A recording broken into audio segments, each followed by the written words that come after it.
Friends இன்றைக்கி என்ன video பார்க்க போகிறோம்னா பாலிட்டியில் ரொம்ப இம்பார்ட்டன்ட் கொஸ்டின் ஒரு அனலைஸ் பண்ணி எடுத்து வச்சுக்கிறாங்க. இந்த கொஸ்டின் ரொம்ப கேட்க சான்ஸ் இருக்குது. வீடியோ மிஸ் பண்ணாமல் ஃபுல் வீடியோ பாருங்கள். வீடியோ பிடிச்சிருந்தா மறக்காமல் லைக் அண்ட் சப்ஸ்கிரைப் பண்ணுங்கள். ஃபஸ்ட்டு கொஸ்டின் பார்க்கலாம் வாங்க. இந்த அரசியல் சட்ட விதியின்படி மத்திய அரசு தலைமை வழக்கறிஞர் குடியரசுத் தலைவரால் நியமிக்கப்படுகின்றனர். என்ன ஆர்டிக்கல்னால் ஆர்டிக்கல் 76ங்க. 76 ஆர்டிக்கல் படி மத்திய அரசு தலைமை வழக்கறிஞர் குடியரசுத் தலைவர் அவர்கள் நியமிப்பாருங்க. நெக்ஸ்ட் கொஸ்டின் பாருங்கள். பல்வந்தராய் மேத்தா குழு அமைக்கப்பட்ட ஆண்டு எந்த ஆண்டுங்கன்னா 1956ங்க. 1956 என்ன பண்ணாங்கன்னா பல்வந்தராய் மேத்தா குழு அமைக்கப்பட்டாங்க. நெக்ஸ்ட் கொஸ்டின் பார்க்கலாம் வாங்க. நிதி புனராய்வின் முக்கியத்துவத்தை நடைமுறைப்படுத்திய நாடு எதுனா அமெரிக்காங்க. அமெரிக்காத நிதி புனராய்வு முக்கியத்துவத்தை நடைமுறைப்படுத்திய நாடுங்க. நெக்ஸ்ட் கொஸ்டின் பார்க்கலாம் வாங்க. இந்தியாவில் 14வது குடியரசுத் தலைவராக தேர்ந்தெடுக்கப்பட்டவர் யாருங்க? ராம்நாத் கோவிந்துங்க. ராம்நாத் கோவிந்த் வந்துங்க இந்தியாவின் 14வது குடியரசுத் தலைவராக தேர்ந்தெடுக்கப்பட்டாருங்க. நெக்ஸ்ட் கொஸ்டின் பாருங்கள். கீழ்கணுவற்றில் பொருத்தி சரியான விடையை தேர்ந்தெடுத்து எழுதுக. விதி 370 என்னங்க? ஜம்மு மற்றும் காஷ்மீர். ஓகேங்களா, அதை பற்றி பேசுங்க. விதி 153ங்க. விதி 153 ஆளுநர் பற்றிங்க. விதி 163 முதலமைச்சருங்க. விதி 170 சட்டப்பேரவை. நீங்கள் இந்த ஆர்டிக்கல் மட்டும் கொஞ்சம் நல்லா மைண்டில் ஞாபகம் வச்சுக்கோங்க. விதி 370 என்னென்னா ஜம்மு மற்றும் காஷ்மீரோட நிலவரையறை, அதை பற்றியெல்லாம் பேசுங்க. விதி 153 என்னென்னா 153 ஆளுநருங்க. 163 முதலமைச்சருங்க. 170 சட்டப்பேரவைங்க. நெக்ஸ்ட் கொஸ்டின் பார்க்கலாம் வாங்க. உச்ச நீதிமன்ற நீதிபதியாவதற்கான தகுதிகள் பற்றி பின்வரும் கூற்றுகளில் சரியானது எதுங்க? அவன் அல்லது அவள் இந்திய குடிமக்களாக இருக்க வேண்டும். அது ஒன்று தான் கரெக்டானதுங்க. நாடாளுமன்றத்தில் இரு கூட்டங்களுக்கு இடையில் இருக்கும் கால இடைவெளிங்க எவ்வளோ மாதங்க? 6 மாதங்கள். நாடாளுமன்றத்தில் இரு கூட்டங்களுக்கு இடையில் இருக்கும் கால இடைவெளி எவ்வளோன்னா 6 மாதங்கள்ங்க. நெக்ஸ்ட் கொஸ்டின் பார்க்கலாங்க. பின்வருவற்றில் சரியானவற்றை தேர்வு செய்க. குடியரசுத் தலைவர் நாட்டின் தலைவர் ஆவார். கரெக்டு. ஓகேங்களா. நாட்டின் நிர்வாக அதிகாரங்கள் யாவும் குடியரசுத் தலைவரின் இடம் உள்ளது. ஏன்னா நாட்டோட நிர்வாக அதிகாரங்கள் ஃபுல்லு குடியரசுத் தலைவர்கிட்ட தான் இருக்குது. அதனால் 1, 2 ரெண்டுமே கரெக்டுங்க. நெக்ஸ்ட் கொஸ்டின் பார்க்கலாம் வாங்க. துணை குடியரசுத் தலைவர் மாநிலங்களவை கூட்டங்களுக்கு தலைமை ஏற்கிறார். சரி, ஏன்னா துணை குடியரசுத் தலைவர் மாநிலங்களோட கூட்டங்களுக்கு தலைமை ஏற்பார். கரெக்டுங்க. அடுத்து பாருங்கள். அவர் மாநிலங்கள் அவையினால் தேர்ந்தெடுக்கப்படுவார்னா அவர் மாநில அவையினால் தேர்ந்தெடுக்க மாட்டாருங்க. அது தவறு. அதனால் ஏ சரி, ஆர் தவறு. ஓகேங்களா. நெக்ஸ்ட் கொஸ்டின் பாருங்கள். இந்த சட்டம் மத்திய அரசாங்கத்துக்கு இரட்டை ஆட்சி முறையை ஏற்படுத்தியது. எந்த சட்டம்னா இந்திய அரசாங்க சட்டம் 1935ங்க. எந்த சட்டம் மத்திய அரசாங்கத்துக்கு இரட்டை ஆட்சி முறை ஏற்படுத்தியதுன்னா இந்திய அரசாங்க சட்டம் 1935. ஓகேங்களா. அடுத்து ராஜ்யசபாவுக்கு ஒதுக்கப்பட்ட பரிந்துரைக்கப்படும் உறுப்பினர்கள் எத்தனைனா 12ங்க. ராஜ்யசபாவுக்கு ஒதுக்கப்பட்ட பரிந்துரைக்கப்படும் உறுப்பினர்கள் எண்ணிக்கை எத்தனைனா 12ங்க. நெக்ஸ்ட் கொஸ்டின் பாருங்கள். சுரண்டலுக்கு எதிரான உரிமையை கூறும் இந்திய அரசியலமைப்பு விதி எதுங்க? Article 23 to 24ங்க. சுரண்டலுக்கு எதிரான உரிமையை கூறும் இந்திய அரசியலமைப்பு பகுதி எதுனா 23 to 24ங்க. அடுத்த கொஸ்டின் பார்க்கலாம் வாங்க. ஒரு மாநில ஆளுநர் உண்மையான நிர்வாக தலைவராக இருக்கும் காலம் என்னங்க? அவசர நிலை காலங்களில் மட்டும்தான் ஒரு மாநில ஆளுநர் உண்மையான நிர்வாக தலைவராக இருப்பாருங்க. நெக்ஸ்ட் கொஸ்டின் பார்க்கலாம் வாங்க. இது மேட்ச் த ஃபாலோயிங் கீழ்கணவற்றில் தவறாக ஒன்று மட்டும் தவறாக இருக்குங்க. அது என்னன்னு சொல்லி கேட்டுக்கிறாங்க. ஆர்டிக்கல் 15 என்னென்னா பாகுபாட்டை தடுக்கும் உரிமை. கரெக்டு. அதுக்கப்புறம் பாருங்கள். ஆர்டிக்கல் 19 கூட்டம் கூடும் உரிமை. அதுவும் கரெக்டுங்க. அடுத்தது ஆர்டிக்கல் 32 அரசியல் அமைப்பு மூலம் பரிகாரம் தேடும் உரிமை. அதுவும் கரெக்டுங்க. ஆனால் ஆர்டிக்கல் 14 உயிர் வாழும் உரிமைன்னு சொல்லிக்குது. தவறு. ஆர்டிக்கல் 14 என்னன்னு சொல்லி நீங்கள் மறக்காமல் கமெண்ட் பாக்ஸில் கமெண்ட் பண்ணுங்கள்.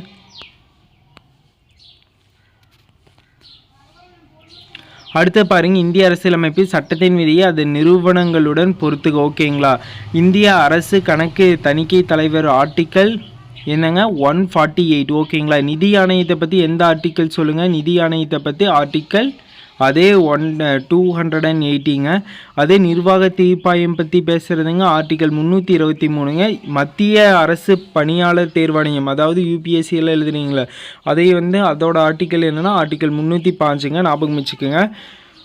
மத்திய அரசு பணியாளர் தேர்வாணையம் ஆர்டிக்கல் 305ங்க. அதே நிர்வாக தீர்ப்பாயம் நிர்வாக தீர்ப்பாயம் என்னங்க? ஆர்டிக்கல் 323. நிதி ஆணையம் ஆர்டிக்கல் 280ங்க. அடுத்த கொஸ்டின் பாருங்கள், இந்தியாவில் முதலில் இளவாரியாக தனி பிரதிநிதித்துவத்தை அறிமுகப்படுத்திய சட்டம் என்னங்க? எந்த சட்டம்னா இந்திய அரசு சட்டம் 1909ங்க. இந்திய அரசு சட்டம் 1909. இந்தியாவின் முதலில் இனவாரிய தனி பிரதிநிதித்துவத்தை அறிமுகப்படுத்திய கூட்டம் எதுனா இந்திய அரசு சட்டம் 1909ங்க. அடுத்த கொஸ்டின் பாருங்கள், இந்திய ஜனாதிபதியை தேர்ந்தெடுப்பவர்கள் யாருங்க? தேர்வர் குழு தானே. Very good. அடுத்த கொஸ்டின் பாருங்கள், கீழ்காணும் சட்டத்தின் ஆட்சியை பற்றி தவறானது எதுன்னு சொல்லி கேட்டுக்கிறாங்க. எதுங்க தவறானது? அதிகாரிகளுக்கு சிறப்பு தொகுதி. ஏன்னா எந்த அதிகாரிகளுக்கு அங்கே சிறப்பு தொகுதி கொடுக்க போகிறது இல்லைங்க. அடுத்து பாருங்கள், இதில் பாராளுமன்ற முறையில் இல்லாத எதுன்னு சொல்லி கேட்டுக்கிறாங்க. எதுங்க? ஒற்றை தலைமை தாங்க பாராளுமன்ற முறையில் இல்லை. பெரும்பான்மை கொண்ட கட்சியின் ஆட்சி இருக்குது, பிரதமரின் தலைமையும் இருக்குது, கீழவையில் கலைக்கும் அதிகாரம் இருக்குங்க. அடுத்த கொஸ்டின் பாருங்கள், 1969 PV ராஜமன்னர் குழு ஏற்படுத்தப்பட்டது. எதுக்காக ஏற்படுத்தப்பட்டதுன்னு சொல்லி கேட்டுக்கிறாங்க. எதுக்காக? மத்திய மாநில உறவுகளை ஆராய்வதற்காகத்தான் ராஜமன்னர் குழு ஏற்படுத்தப்பட்டது. ராஜமன்னர் குழு எதுக்காக ஏற்பட்டதுங்க? மத்திய மாநில உறவுகளை ஆராய்வதற்காக. ஓகேவங்க. அதுக்கடுத்து பாருங்கள், பிரிட்டன் பாராளுமன்றத்தில் இந்திய சுதந்திர சட்டம் எப்போது இயற்றப்பட்டது? எப்போதுங்க? ஜூலை 18, 1947ங்க. பிரிட்டன் பாராளுமன்றத்தில் இந்திய சுதந்திர சட்டம் எப்போது இயற்றப்பட்டதுன்னா ஜூலை 18, 1947ங்க. இந்திய அரசியலமைப்பு விதி 51A எதை பற்றி குறிப்பிடுகிறதுங்க? அடிப்படை உரிமைகள். ஒரு மனிதனுக்கு என்னென்ன அடிப்படை உரிமைகள் வேணுங்க சொல்கிறது அடிப்படை கடமைகள் என்னென்ன வேணும்னு சொல்கிறது இந்திய அரசியலமைப்பு விதி 51Aங்க. 51Aனா இந்திய அரசியலமைப்போட ஆர்டிக்கல் என்ன சொல்லுதுன்னா அடிப்படை உரிமைகள் என்னென்ன தேவைங்கிறது சொல்லுதுங்க. நெக்ஸ்ட் பார்க்கலாம் வாங்க. அரசியலமைப்பில் எந்த விதி இந்திய குடியரசுத் தலைவருக்கு லோக்சபாவில் ஆங்கிலோ இந்தியன் சமுதாயத்தை சேர்ந்த 2 உறுப்பினர்களை நியமிக்க அதிகாரம் வழங்கிறது? எந்த ஆர்டிக்கல் 2 ஆங்கிலோ இந்தியனை நியமனம் செய்கிறதுக்கு அதிகாரம் அளிக்கிறதுனா எந்த ஆர்டிக்கல்னா ஆர்டிக்கல் 331ங்க. அடுத்தது பாருங்கள், நிதி புனராய்வு முறை பெறப்பட்ட நாடு எதுங்க? நிதி புனராய்வு முறை பெறப்பட்ட நாடு எதுங்க? அமெரிக்கா. சூப்பருங்க.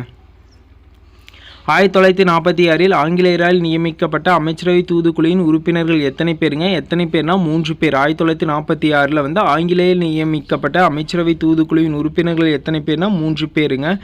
அடுத்தது பாருங்கள், 6 முதல் 14 வயது வரையிலான குழந்தைகள் அரசு தீர்மானிக்கும் வழிமுறையில் இலவச மற்றும் கட்டாய கல்வி வழங்கலாம் என கூறும் இந்திய அரசியலமைப்பு விதி எதுங்க? Article 21A. ஓகேங்களா? 21A.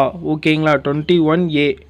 அடுத்த பாருங்கள், அகில இந்தியா பணிகளின் தந்தை என்று அதிகாரப்பூர்வமாக அழைக்கப்படுவர் யாருங்க? சர்தார் வல்லபாய் பட்டேல். வெரி குட்ங்க. அகில இந்திய பணிகளின் தந்தை என அழைக்கப்படுவர் யாருன்னா சர்தார் வல்லபாய் பட்டேலுங்க. 59வது அரசியலமைப்பு சட்ட திருத்தம் 1987 மக்களில் எந்த உரிமையின் மீது தடைகளை விதித்தது? எந்த உரிமைகள் மீது தடைகளை விதித்தது? தனிநபரின் வாழ்வு மற்றும் சுதந்திர உரிமை. ஓகேங்களா? அடுத்த கொஸ்டின் பாருங்கள், இந்தியாவில் உள்ள மத்திய நிர்வாக தீர்ப்பாயத்தினுடைய அமர்வுகளின் எண்ணிக்கை எத்தனை அமர்வுகள்னா 17 அமர்வுகள்ங்க. இந்தியாவில் உள்ள மத்திய நிர்வாக தீர்ப்பாயத்தில் உள்ள அமர்வுகளின் எண்ணிக்கை எத்தனைனா 17ங்க. அடுத்தது பாருங்கள், அரசியலமைப்பு 42வது திருத்த சட்டம் நிறைவேற்றப்பட்ட ஆண்டு எப்போதுனா 1976ங்க. அரசியலமைப்பில் 42வது திருத்த சட்டம் நிறைவேற்றப்பட்ட ஆண்டு எப்போதுனா 1976ங்க. இந்திய உச்ச நீதிமன்றம் அமைந்துள்ள இடம் எதுனா எங்கேங்க? டெல்லி. எல்லாத்துக்கும் தெரியும், டெல்லி தான். அடுத்தது, மைய ஊழல் தடுப்பு ஆணையத்தை நியமனம் செய்பவர் யாருங்க? யார் நியமனம் செய்வார்? குடியரசுத் தலைவர். ஓகேங்களா? மைய ஊழல் தடுப்பு ஆணையரை நியமனம் செய்பவர் யாருன்னா குடியரசுத் தலைவருங்க. அடுத்து பார்க்கலாம் வாங்க. 52வது அரசியலமைப்பு திருத்தம் 1985 எதை குறிக்கிறது? எதுக்காக அதில் என்ன திருத்தம் செஞ்சாங்கன்னு சொல்லி கேட்குறாங்க. கட்சி தாவல் தடை சட்டம். ஓகேங்களா? கட்சி தாவல் தடை சட்டம். அடுத்த கொஸ்டின் பாருங்கள், ராஜ்யசபையில் 1/3 உறுப்பினர் ஒரு முறை ஓய்வு பெறுகின்றன. எத்தனை ஆண்டுக்கு ஒரு முறையா? 2 ஆண்டுக்கு ஒரு முறையாங்க. 2 ஆண்டுக்கு ஒரு முறை. ஓகேங்களா? அடுத்தது, மாநில அவையில் மொத்த உறுப்பினர்கள் எண்ணிக்கை எவ்வளோங்க? 250. Very good. மாநில அவையில் உள்ள அவைகளின் மொத்த உறுப்பினர்கள் எண்ணிக்கை எவ்வளோனா 250ங்க. உயர்நீதிமன்றத்தில் ஒரு நீதிபதி எத்தனை வயது வரை பதவி வகிப்பார்? எத்தனை? உயர்நீதிமன்றங்க. உயர்நீதிமன்றம்னா 62 ஏஜ் வரைக்குங்க. உச்ச நீதிமன்றம்னா 65. Very good. அடுத்தது தமிழ்நாட்டில் பஞ்சாயத்து ராஜ் சட்டம் எந்த ஆண்டு அறிமுகப்படுத்தப்பட்டதுங்க? 1958ங்க. தமிழ்நாட்டில் பஞ்சாயத்து ராஜ் சட்டம் எந்த ஆண்டு அறிமுகப்படுத்தப்பட்டதுன்னா 1958ங்க. இந்திய அரசியலமைப்பில் சொத்துரிமை அடிப்படையில் உரிமைகளில் இருந்து நீக்கம் செய்யப்பட்ட சட்ட திருத்தம் எத்தனாவது சட்ட திருத்தம்னா 44வது சட்ட திருத்தங்க. அடுத்த கொஸ்டின் பாருங்கள், இந்திய அரசியலமைப்பின் அடிப்படை உரிமைகள் எண்ணிக்கை எத்தனைங்க? இந்தியாவில் எத்தனை அடிப்படை உரிமைகள் இருக்குதுன்னா 6 அடிப்படை உரிமைகள் இருக்குங்க. இந்தியா நாடாளுமன்றம் ஈரவைகளை கொண்டதுன்னு சொல்லிக்கிறாங்க. ஓகே, அடுத்து பாருங்கள், கீழவை மக்களவையும் மேலவையாகவும் மாநிலங்கள் அவையும் உள்ளன.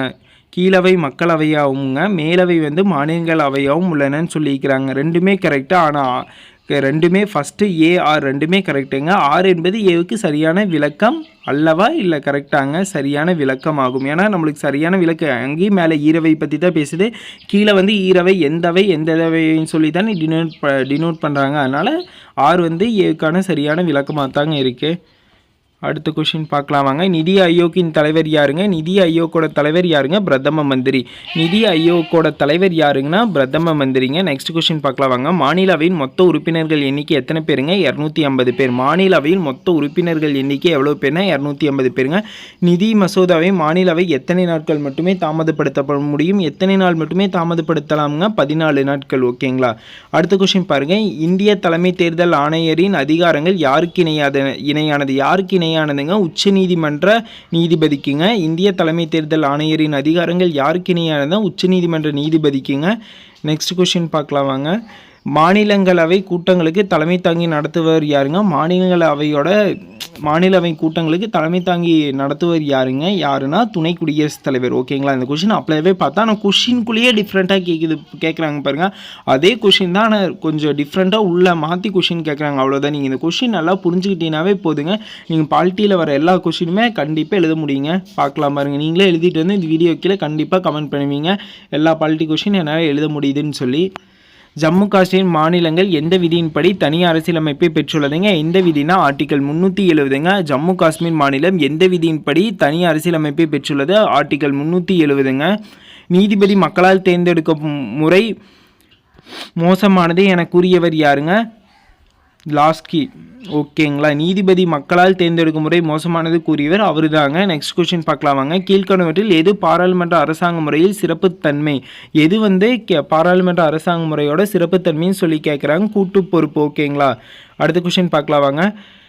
பாராளுமன்ற அரசாங்க முறையில் அமைச்சரவையில் உறுப்பினர்கள் யாருக்கு கூட்டு பொறுப்புடையவர்கள்ங்க? யாருக்குன்னா பாராளுமன்றத்திற்கு. ஓகேங்களா? அடுத்த கொஸ்டின் பாருங்கள், இந்தியாவில் எப்போது மின்னணு வாக்குப்பதிவு இயந்திரம் அறிமுகப்படுத்தப்படுது? முக்கியமான கொஸ்டின்ங்க. எப்போதுனா 1998ங்க. அடுத்த கொஸ்டின் பாருங்கள், லோக் ஆயுக்தா அமைப்பை முதலாக நடைமுறை கொண்டு வந்த மாநிலம் எந்த மாநிலம்ங்க? மகாராஷ்டிரா மாநிலம். ஓகேங்களா? மகாராஷ்டிரா மாநிலம் தான் முதல் கொண்டு வந்ததுங்க. முகவரியின் நோக்க தீர்மானத்தை யார் கொண்டு வந்ததுங்க? ஜவஹர்லால் நேரு. இது எல்லாத்துக்குமே தெரியும். முகவரியில் நோக்க தீர்மானத்தை கொண்டு வந்தவர் யாருன்னா ஜவஹர்லால் நேரு. அடுத்து பார்க்கலாம் வாங்க. அரசு பணியாளர்களுக்கு எந்த சரத்து அரசியலமைப்பு சட்ட பாதுகாப்பு அளிக்கிறது? எந்த ஆர்டிகல்னா 311வது ஆர்டிகல்ங்க. அரசு பணியாளர்களுக்கு எந்த சரத்து அரசியலமைப்பு சட்ட பாதுகாப்பு அளிக்கிறதுனா ஆர்டிகல் 311ங்க. அடுத்த கொஸ்டின் பார்க்கலாம் வாங்க. கீழ்வரும் எந்த மசோதாவை பாராளுமன்றத்தை தனித்தனியாக கொண்டு வந்து பெரும்பான்மை வாக்கு பெற வேண்டும்? எந்த மசோதாக்குங்க? அரசியலமைப்பு திருத்த மசோதாக்கு மட்டும்தான் பெரும்பான்மை வாக்கு பெற வேண்டுங்க. பெரும்பான்மை வாக்கு எதுக்கு பெற வேண்டும்னா அரசியலமைப்பு திருத்த மசோதாக்கு. ஓகேங்களா? நெக்ஸ்ட் கொஸ்டின் பார்க்கலாம் வாங்க. கூட்டாட்சி அரசாங்க முறைக்கு எது அம்சம் இல்லைங்க? ஒற்றை அரசாங்கம். இதே கொஸ்டின் ஏதோ அப்பவும் பார்த்தா டிஃப்ரெண்ட்டாக மட்டும்தான் கொஸ்டின் இருக்குது பாருங்க. தவகல் அறியும் உரிமை சட்டத்தின்படி எத்தனை நாட்களுக்குள் தவகல் வழங்க வேண்டும்? 30 நாள். ஓகேங்களா? 30 நாளுக்குள் தவகல் அவங்களுக்கு கொடுத்துருக்கணுங்க. அடுத்து பாருங்க, கீழ்காணுவற்றுள் நிதி சம்பந்தப்பட்ட அவசர நிலை பிரகடனம் எந்த விதியுடன் தொடர்புடையதுங்க? எந்த ஆர்டிகல்னா ஆர்டிகல் 360ங்க. அடுத்த மாவட்ட நீதிபதிகளை நியமிப்பவர் யாருங்க? ஆளுநரா இல்லை சீஃப் மினிஸ்டரா இல்லை பிரசிடென்ட்டாங்க? ஆளுநர் தான் நியமிப்பார். ஓகேங்களா? அடுத்த கொஸ்டின் பாருங்கள், தேசிய உறுதிமொழி முதலில் எந்த மொழியில் உருவாக்கப்பட்டதுங்க? எந்த மொழினா தெலுங்கு மொழியில் உருவாக்கப்பட்ட தேசிய உறுதிமொழி முதல்ல தெலுங்கு மொழியில் உருவாக்கப்பட்டதுங்க. மக்களாட்சி என்ற சொல்லை முதலாக பயன்படுத்தியவர் யாருங்க? நீங்கள் தான் கமெண்ட் பண்ணுறீங்க, அங்கே ஆன்சர் பார்க்கக்கூடாது, நீங்கள் தான் கமெண்ட் பண்ணுங்க. மக்களாட்சி என்ற சொல்லை முதலாக அறிமுகப்படுத்தியவர் யாருங்க? இந்திய அரசமைப்பின் அதிகார பங்கீடு எந்த சட்டத்தின் அடிப்படையில் வழங்கப்பட்டுள்ளது? எந்த சட்டத்தின்படினா இந்திய அரசாங்க சட்டம் 1935ங்க. இந்திய அதிகார பங்கீடு எந்த சட்டத்தின் அடிப்படையில் வழங்கப்படுகிறதுனா இந்திய அரசாங்க சட்டம் 1935ங்க. அடுத்த கொஸ்டின் பாருங்க, இந்திய அரசியலமைப்பில் எந்த பகுதி மாநில அரசாங்கம் பற்றி விவரிக்கிறதுனா எந்த இதுனா 6ஆம் விதி. ஓகேங்களா, 6ஆம் பகுதி தான் மாநில அரசாங்கத்தை பற்றி விவரிக்கிறதுங்க. அடுத்து பாருங்க, பாராளுமன்ற அரசாங்க முறையில் நிர்வாகத்துறைக்கு கூட்டு பொறுப்பாக திகழ்கிறது யாருங்க? கூட்டு பொறுப்பாக திகழ்கிறது பாராளுமன்றம். ஓகேங்களா, பாராளுமன்ற அரசாங்க முறையில் நிர்வாகத்துறைக்கு கூட்டு பொறுப்பாக திகழ்கிறது பாராளுமன்றம். ஓகேங்களா. அடுத்த கொஸ்டின் பாருங்க, சட்ட ஆட்சி என்ற கருத்தினை பிரபலப்படுத்தியவர் யாருங்க? AV Daisy. இது எல்லாருமே சூப்பராக நீங்கள் கமெண்டில் நான் கூட கேட்ட போது சூப்பராக சொன்னீங்க. அந்த கொஸ்டின் மிஸ்டேக் பண்ண சான்ஸ் இல்லை யாருமே. பொதுவுடைமை அரசின் நிலவாத நாடு எதுங்க? நிலவாத நாடு ஜப்பான். ஓகேங்களா, ஜப்பான் தான். சூப்பருங்க. அடுத்த கொஸ்டின் பாருங்க, குடிமக்களின் அடிப்படை கடமைகள் பற்றி விளக்கும் அரசியலமைப்பு திருத்தம் எத்தனாவது அரசியலமைப்பு திருத்தங்க? 42வது. ஓகேங்களா. அடுத்தது, பூஜ்ய நேரம் நடைமுறைப்படுத்தப்பட்ட ஆண்டு எந்த ஆண்டுனா 1962. பூஜ்ய நேரம் நடைமுறைப்படுத்தப்பட்ட ஆண்டு எப்போதுனா 1962ங்க. அடுத்த கொஸ்டின் பாருங்க, பாராளுமன்றத்தில் பண மசோதை அறிமுகப்படுத்த டேஸ் யாருடைய முன் அனுமதி தேவைப்படுகிறது? யாருடைய முன் அனுமதிங்க? குடியரசுத் தலைவரோட முன் அனுமதி கண்டிப்பாக தேவை. பண மசோதா நம்ம யாருடைய முன்மொழிவோட நம்ம பாராளுமன்றத்தில் நிறைவேற்ற முடியும்னா குடியரசுத் தலைவரோட ஒப்புதல், கண்டிப்பாக ஒப்புதல் இல்லாட்டி முன் அனுமதி அவர்கிட்ட பெற்றுத்தான் நாம் போய் பாராளுமன்ற இது பண்ண முடியுங்க. இது முக்கியமான கொஸ்டின். ஆளுநரை நியமிப்பவர் யாருங்க? குடியரசுத் தலைவர். சூப்பர். அவசர சட்டங்களை வெளியிடுபவர் யாருங்க? அவசர சட்டங்களை வெளியிடுவர் ஆளுநர். ஓகேங்களா. அடுத்த கொஸ்டின் பாருங்க, எந்த நாட்டின் நிர்வாக சிறப்பு கூறுகளால் நிழல் அமைச்சரவை அமைந்துள்ளது? என்னங்க? பிரிட்டன். ஓகேங்களா, இதெல்லாம் போட்டு குழப்பிக்காதீங்க. நிழல் அமைச்சரவை அமைந்துள்ளதுன்னா பிரிட்டன். ஓகேங்களா. அடுத்து பாருங்க, இந்திய அரசால் முதல் செம்மொழியாக தமிழ் மொழி அறிவிக்கப்பட்ட ஆண்டு 2004ங்க. இந்திய அரசால் முதல் செம்மொழியாக தமிழ் அறிவிக்கப்பட்ட ஆண்டு எப்போதுனா 2004ங்க. இது முக்கியமான கொஸ்டின், பார்த்து வச்சுக்கோங்க. ராஜ்யசபா என்பது பாராளுமன்றத்தின் எந்த அவைங்க? மேலவை தான் ராஜ்யசபாவைம்பவங்க. ராஜ்யசபாவை மேலவை. ஓகேங்களா. அடுத்தது பாருங்க, செழுமை அடுக்கினர் என்னும் கருத்தானது முதலில் அறிமுகப்படுத்தப்பட்ட வழக்கு எந்த வழக்குங்க? B option, Indra Sawhney VS இந்திய யூனியன். ஓகேங்களா. இது ஈஸியான கொஸ்டின் தான், நீங்கள் போட்டுவீங்க. இந்திய பாராளுமன்றம் செயலாட்சி அலுவலர் மீது தனது நிதி சார்ந்த கட்டுப்பாட்டை செலுத்தும் இவர் வழியே ஆகும். யாரோட வழிங்க? இந்திய தலைமை கணக்கு மற்றும் தணிக்கை அலுவலரோட வழியே தான். ஓகேங்களா. இந்திய பாராளுமன்றம் செயலாட்சி அலுவலர் மீது தனது நிதி சார்ந்த கட்டுப்பாட்டை செலுத்தும் இவர் வழியே ஆகும்னா யாருன்னா இந்திய தலைமை கணக்கு மற்றும் தணிக்கை அலுவலர். ஓகேங்களா. இந்திய தலைமை தணிக்கையாளரே எந்த விதியின்படி குடியரசுத் தலைவர் இந்திய தலைமை கணக்கு மற்றும் தணிக்கை அலுவலரை எந்த விதியின்படி குடியரசுத் தலைவர் நியமனம் செய்வார்னா எந்த ஆர்டிக்கல்னா ஆர்டிக்கல் 148ங்க. 148 படிதாங்க இந்திய தலைமை கணக்கு மற்றும் தணிக்கை அலுவலரை குடியரசுத் தலைவர் தான் நியமனம் செய்வார். இங்கே பார்த்தீங்க 3 கொஸ்டின் கேட்கலாம். யார் நியமனம் செய்வாருன்னு கேட்கலாம். குடியரசுத் தலைவர் நியமனம் செய்வாருங்க. எந்த ஆர்டிக்கல்னா 148. ஆர்டிக்கல் 148 படி குடியரசுத் தலைவர் நியமனம் செய்வார் யாருன்னு கேட்டாங்கன்னா இந்திய தலைமை கணக்கு மற்றும் தணிக்கை அலுவலருங்க. இப்படி 3 வேளை இந்த ஒரே கொஸ்டின் டிஃப்ரெண்ட்டாக கேட்கலாம். நீங்கள் அதை நல்லா பார்த்து வச்சுக்கோங்க. இந்திய சாசன விதி டேஸ் 73வது அரசியல் திருத்த சட்டத்தினால் அரசியலமைப்பில் சேர்க்கப்பட்டது? 243 பிங்க. அடுத்தது, கீழ்காணவற்றில் யார் இலகா இல்லாத இந்திய அமைச்சராகினார்? இலகாக இல்லாத இந்திய அமைச்சராக ஆகினார் யாருன்னு சொல்லி கேட்குறாங்க. யாருங்க? கோபாலசாமி ஐயனாரா? Very good, Iyengar. Okay, super. அடுத்த கொஸ்டின் பாருங்கள், நாடாளுமன்றத்தில் அதிகாரங்கள் தொடர்பாக பின்வருவற்றில் எவை சரியில்லை? எது சரியில்லைன்னு சொல்லி கேட்டுக்கிறாங்க. எது சரியில்லைன்னா நாடாளுமன்றம் மாநில சட்ட மேலவை நீக்க முடியாது. நாடாளுமன்றத்தை மாநில சட்ட மேலவை நீக்க முடியாது. ஓகேங்களா. அடுத்தது பாருங்கள், ஜல்லிக்கட்டு ஏறுதழுவுதல் விளையாட்டு என்ற தமிழரின் கலாச்சாரம் மற்றும் பண்பாட்டு இந்திய அமைச்சரவையில் டேஸ் விதியின்படி பாதுகாப்பு அளிக்கிறது? எந்த விதிங்க? 29(1)ங்க. 29(1). இந்திய அரசியலமைப்பு நிர்ணய சபையின் பிரசாந்திர அரசியலமைப்பு கமிட்டியின் தலைவராக இருந்தவர் யாருங்க? சர்தார் வல்லபாய் படேல். இதே கொஷினே தான் அப்படியே வேறு வேவில் மாற்றி கேட்குறாங்க, அவ்வளோதான். இந்த கொஷின் நீங்கள் நல்லா புரிஞ்சுக்கோங்க. முடிஞ்ச அளவுக்கு புரிஞ்சுட்டு ஒரு டைம் 2 டைம் இந்த வீடியோ பாருங்கள். பார்த்தீங்கன்னா கண்டிப்பாக உங்களுக்கு என்ன கொஷினுக்கு என்ன ஆன்சர் தெரிஞ்சிடும். அதுக்கப்புறம் உங்களுக்கு எக்ஸாம் டைமில் ரொம்ப யூஸ்ஃபுல்லாக இருக்குது. பால்ட்டியில் இந்த அளவுக்கு பார்த்தீங்கன்னாவே போது எல்லா கொஷினுமே நீங்கள் போட்டுருவீங்க. கீழ்காணுவற்றில் எவர் வரைவுக்குழுவின் உறுப்பினராக இடம்பெறவில்லை? யாருங்க? பட்டாபி. ஓகே, சூப்பருங்க. அடுத்தது பார்க்கலாம் வாங்க. 1986ஆம் ஆண்டில் மக்களாட்சி மற்றும் மேம்பாட்டிற்காக பஞ்சாயத்து நிறுவனங்கள் அமைக்கப்பட்ட குழு என்னங்க? மக்களாட்சி மற்றும் மேம்பாட்டிற்காக பஞ்சாயத்து நிறுவனங்களை புத்துயிர்ப்பிக்கனா நீட்டாக கொஞ்சம் அரேஞ்ச் பண்ணுறதுக்காக அமைக்கப்பட்ட குழு என்ன குழுங்க? எல்எம். அடுத்த கொஸ்டின் பாருங்கள். அரசியலமைப்பு முகவரியில் குறிக்கப்பட்டுள்ள கொள்கையின் சரியான வரிசை எதுன்னு சொல்லி கேட்குறாங்க. எது கரெக்டுன்னு சொல்லி. இறையாண்மை, சமதர்மம், சமய சார்பற்ற, மக்களாட்சி, குடியாட்சி. சூப்பர். கீழ்காணுவற்றில் எது சட்டத்தின் கட்சி கிடையாது? எதுங்க? நீதி சமத்துவம் மட்டும்தாங்க. நீதித்துறையானது நிர்வாகத்துறையில் இருந்து எந்த கீழ்கண்ட சட்ட உறுப்பு மூலம் பிரிக்கப்பட்டது? இது ரொம்ப முக்கியமானது. என்ன ஆர்டிக்கல்னா ஆர்டிக்கல் 15ங்க. அடுத்தது பாருங்க. இந்திய அரசாங்க குடிமக்கள் உரிமை ஆணையம் வெளியிட்ட ஆண்டு பாண்டிச்சேரிக்கு எப்பங்க? 1962. அடுத்தது செயலூக்கம் கொண்ட நீதி வழங்கல் என்பதன் உள்ளடக்கம் என்னங்க? விரைவாக நீதி வழங்குதல். கண்டிப்பாக சீக்கிரமாக நிதி கண்டிப்பாக வழங்கணும்னு சொல்லி விளக்குதுங்க. அடுத்தது பாருங்கள். பல்வந்த்ரா மேத்தா குழு அறிக்கையில் பரிந்துரைக்கப்பட்டது என்ன? அந்த குழுவில் என்ன அறிக்கை? 3 அடுக்குமுறை தானே அவங்க டெஃபினிஷன் பரிந்துரைச்சாங்க. அவ்வளோதாங்க.